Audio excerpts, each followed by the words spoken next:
Hanuman Jayanti special. ओम जय बजरंगबली। दर्शक मित्रों, हनुमान जयंती का पर्व जो आज मनाया जाएगा, इस पर्व के उपलक्ष्य में यह वीडियो बना रहे हैं। वैसे देखा जाए तो पहले हनुमान जी को हम याद करेंगे। मनोर्जवम मारुततुल्य वेगम जतेन्द्रियं बुद्धिमतां वरिष्ठं वातात्मजं वानरयूथ मुख्यं श्री रामदूतं शरणं प्रपद्ये।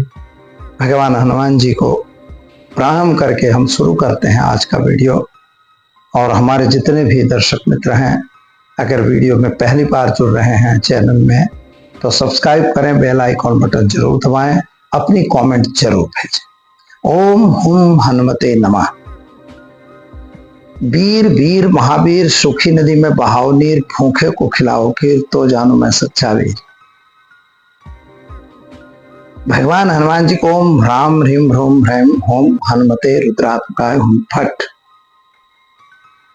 चाहे वह बड़वान हनुमान का स्तोत्र हो, चाहे महाबाहुक हो। हनुमान बाहुक का भी एक बहुत अच्छा प्रयोग होता है। और साबरी मंत्रों में भी हनुमान जी का कोई तौल नहीं है, कोई उसके कक्षा में आ नहीं सकता। जैसा कि हम जानते हैं कि बजरंगबली जो है वो वास्तव में 8 चिरंजीवियों में गिने जाते हैं। हनुमानश्च विभीषणश्च, तो हनुमान विभीषण के साथ द्रोणाचार्य, इसके साथ जितने भी 8 चिरंजीवी हैं, उन चिरंजीवियों में भगवान हनुमान जी आते हैं। एकादश रुद्रा, भगवान हनुमान जी जो हैं रुद्रावतार कहे जाते हैं। इनके जन्म की 2 तिथियां लोग मनाते हैं। एक काली चतुर्दशी के दिन भी होती है और एक जो है आज ही है, यानी कि चैत्र शुक्ल पक्ष की पूर्णिमा के दिन। भगवान हनुमान जी का प्रादुर्भाव वास्तविक रूप से यह चैत्र शुक्ल पक्ष की पूर्णिमा में हुआ था। इसलिए यह तथ्य सत्य है कि हनुमान जी ने इस तिथि में इनका प्रादुर्भाव हुआ था और इसके बाद इन्होंने अपनी शिक्षा दीक्षा सूर्य को गुरु बनाया और सूर्य को गुरु बना के और जैसे वे सूर्य की किरणों में उल्टा बैठ के भगवान हनुमान जी ने सारी विद्याएं सीखी। और अष्ट सिद्ध नवनिधि के दाता भगवान हनुमान जी को 8 अष्ट सिद्ध नवनिधि के दाता, यानी 9, 8, 17 विषय से वो PhD थे हनुमान जी। और ये कहां से पास हुए थे? तो मिथिला यूनिवर्सिटी में माता सीता वहां की चांसलर थी, उन्होंने उनको डिग्री दी थी।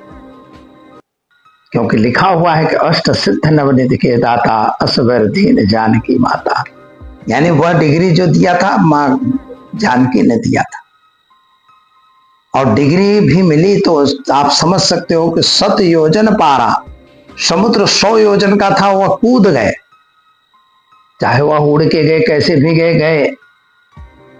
यहां से भगवान राम जी ने उनको मुद्रिका दी थी जो खेचरी मुद्रा वाली थी, और वहां से माता ने अपने कंगन दिए जो वो भी खेचरी मुद्रा वाला था, इसलिए वह उड़ते हुए यहां आ गए। अणिमा लघिमा जैसी उनके पास शक्तियां थी, प्रकाम्य अकाम्य, ये सब शक्तियां भगवान हनुमान जी के पास थी, इसीलिए उनको भगवान की उपाधि मिली। वैसे एक बात और है कि हो तन अज्ञा बिन पैसारे, लिखा है, भाई हम नहीं कह रहे हैं, पर लिखा हुआ है हो तन आज्ञा बिन पैसारे। भगवान के दरबार में अगर आपको रामचंद्र जी के पास जाना है तो भगवान हनुमान जी की आज्ञा बिना आप नहीं जा सकते। तो भगवान हनुमान जी का आज प्रादुर्भाव दिन है। बाल समय रवि भक्ष लियो, तब तीनों लोक भयो अंधियारो।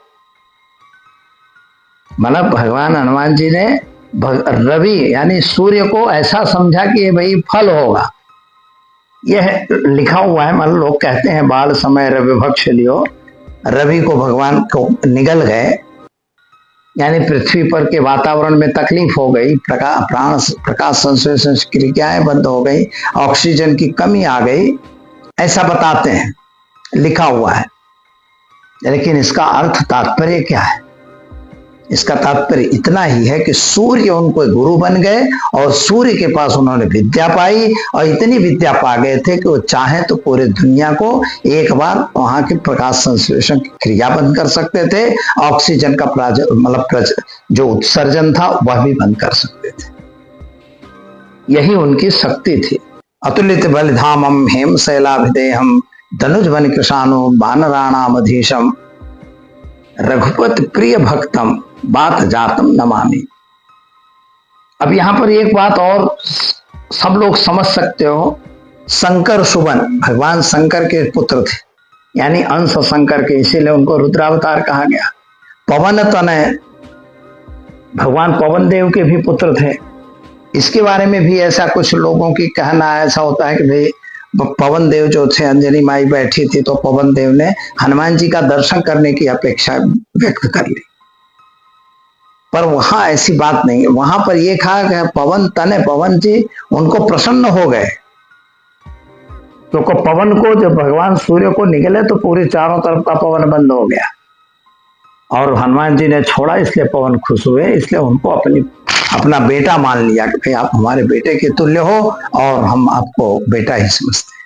और केसरी नंदन, मैंने मुख्य पुत्र तो केसरी नंदन थे, लेकिन यहाँ केसरी नंदन भी थे, शंकर सुमन भी थे, अंजनी पुत्र तो हैं ही हैं, लेकिन यहाँ पर पवन तनय भी थे।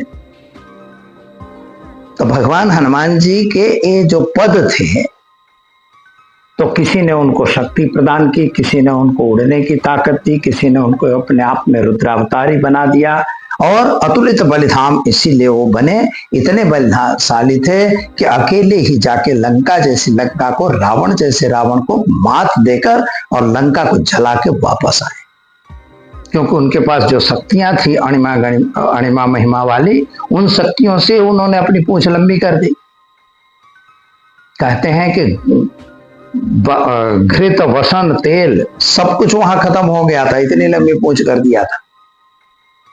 और फिर जैसे उनको छोड़ा वैसे वो धीरे से पूंछ को छोटी करके और सब जगह अग्नि लगा दी। भगवान राम के परम भक्त, परम स्नेही सीता माता को भी वे इतना ही मानते थे, उनकी सूध लाए।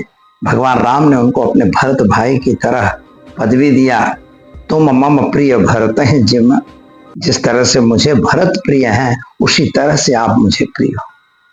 भगवान हनुमान जी को भगवान राम ने कहा।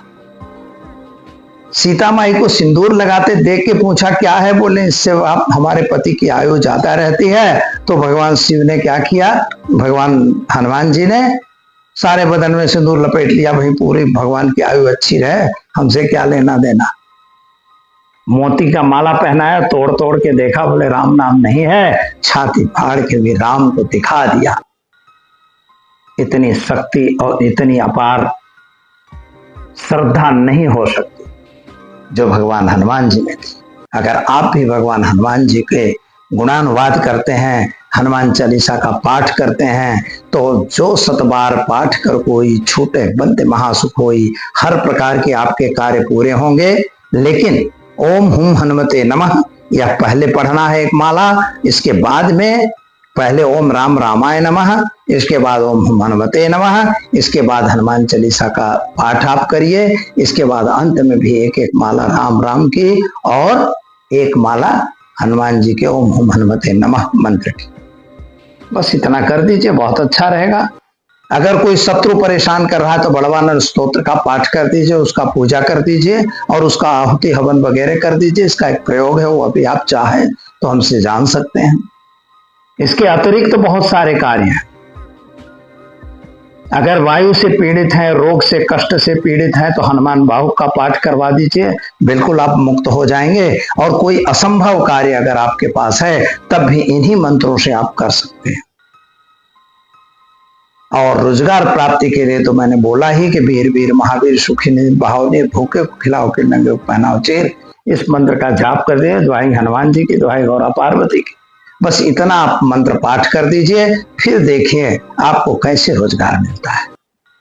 तो धन्य है भगवान हनुमान जी का गुण हम नहीं लिख सकते हैं, लेकिन न हम बोल सकते न लिख सकते, फिर भी भगवान हनुमान जी आप सभी के कृपा बनाए रहे। श्री गुरु चरण सरोज रज निज मन मुकुर सुधार, वरनहु रघुबर विमल जस जो दायक फलचार। धर्म अर्थ काम मोक्ष चार प्रकार के फल देने वाले भगवान हनुमान जी हैं। केवल उनकी शरण में जाइए, और उनसे बड़े उनके गुरु थे। और तुलसीदास जी ने इसी मंत्र का प्रयोग करके और हनुमान चालीसा की रचना की थी और जगत में अपना नाम कमाया था। दीजिए मुझे इजाजत, मिलेंगे फिर नए विषय के साथ। जय श्री कृष्ण, जय राधे राधे, जय श्री राम, जय Hanuman. Thanks for watching UB News. Like and comment, and don't forget to subscribe for latest updates. Subscribe our channel.